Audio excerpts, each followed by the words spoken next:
بسم اللہ الرحمن الرحیم۔ السلام علیکم ناظرین، آج ہم آپ سے جس شخصیت کا ذکر کریں گے ان کی خدمات پاکستان کے لیے بہت زیادہ ہے۔ وہ پاکستانی تو نہیں تھی لیکن انہوں نے تمام تر زندگی پاکستانیوں کی خدمت کے لیے گزار دی۔ جی جناب، یہ ہیں رُت فاؤ۔ پاکستان میں جرمن، رومن کیتھولک راہبہ اور کوری ڈاکٹر رُت کیتھرینا مارتھا فاؤ، المعروف رُت فاؤ 17 یہ 9 ستمبر 1929 کو جرمنی کے شہر لیپزگ میں پیدا ہونے والی رُت کیتھرینا مارتھا فاؤ کے خاندان کو دوسری جنگ عظیم کے بعد روسی تسلط والے مشرقی جرمنی سے فرار ہونا پڑا۔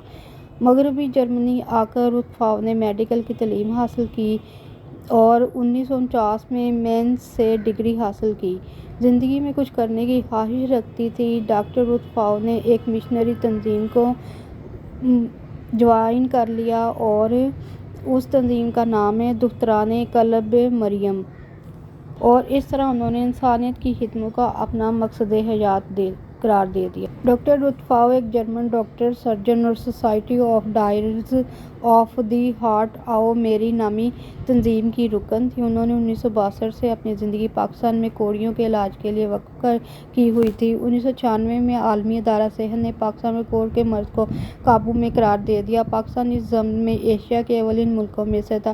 ڈاکٹر رُت فاؤ کا انتقال 10 اگست 2017 کو کراچی کے ایک نجی ہاسپٹل میں ہوا۔ ڈاکٹر رُت فاؤ کو جو اعزازات دیے گئے ان میں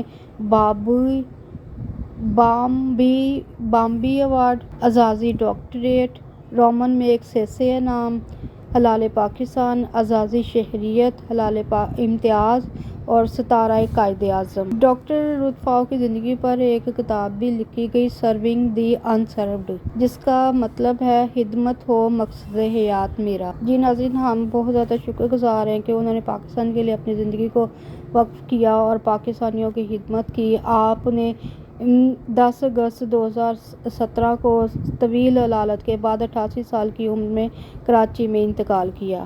آپ کی تدفین جو ہے وہ آپ کی وصیت کے عین مطابق کی گئی۔ حکومت پاکستان نے 1988 میں آپ کو شہریت دے دی۔ ڈاکٹر رُت فاؤ کی گراں قدر خدمات پر حکومت پاکستان، جرمنی اور متعدد عالمی اداروں نے انہیں بہت سارے اعزازات سے نوازا گیا۔ ہلال پاکستان، نشانِ قائد-اعظم، ہلال امتیاز، جرمنی کا آرڈر آف میرٹ اور متعدد دیگر اعزازات شامل ہیں۔ آغا خان یونیورسٹی نے انہیں ڈاکٹر آف سائنس کا ایوارڈ بھی دیا۔ ڈاکٹر رُت فاؤ جرمنی اور پاکستان دونوں کی شہریت رکھتی تھیں اور گزشتہ 56 برس سے پاکستانیوں کی خدمت میں مصروف عمل رہیں۔ انہیں پاکستان کی مدر ٹریسا کا بھی نام دیا گیا۔ امید ہے ناظرین کرام ہماری یہ ویڈیو آپ کو پسند آئے گی۔ اس ویڈیو کو لائک کر دیں۔